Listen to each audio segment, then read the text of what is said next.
Welcome to ABN Andhra Jyothi analysis.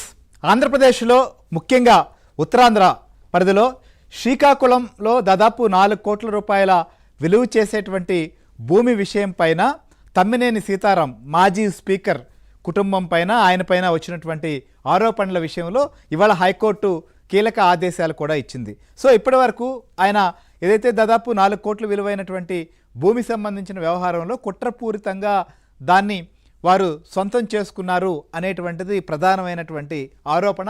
దీనికి సంబంధించి కూడా కేసు నమోదైంది. సో ఈ విషయంలో ఎట్లా అసలు నకిలీ పత్రాలు సృష్టించారని ఇట్లా మొత్తం కూడా పోలీసులు కేసు నమోదు చేశారు. దీనికి సంబంధించి విషయంలో కేసు ఎప్పుడైతే ఫైల్ అయిందో ఇది ఒక పెద్ద సంచలనంగా మారింది.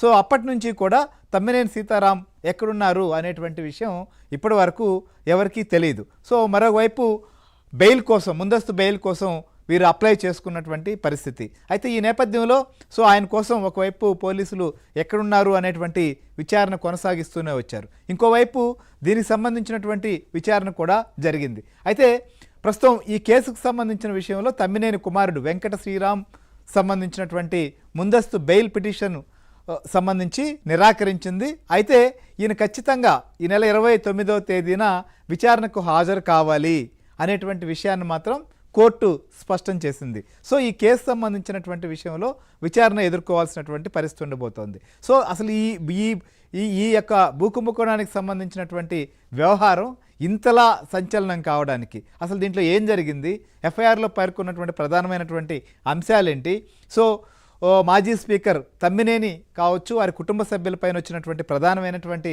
ఆరోపణలేంటి, సో దీనికి సంబంధించినటువంటి కేసులో ఇప్పటి వరకు పోలీసుల గుర్తించిందేంటి, సో ముందస్తు బెయిల్ సందర్భంగా కూడా అనేక వాదనలు జరిగాయి.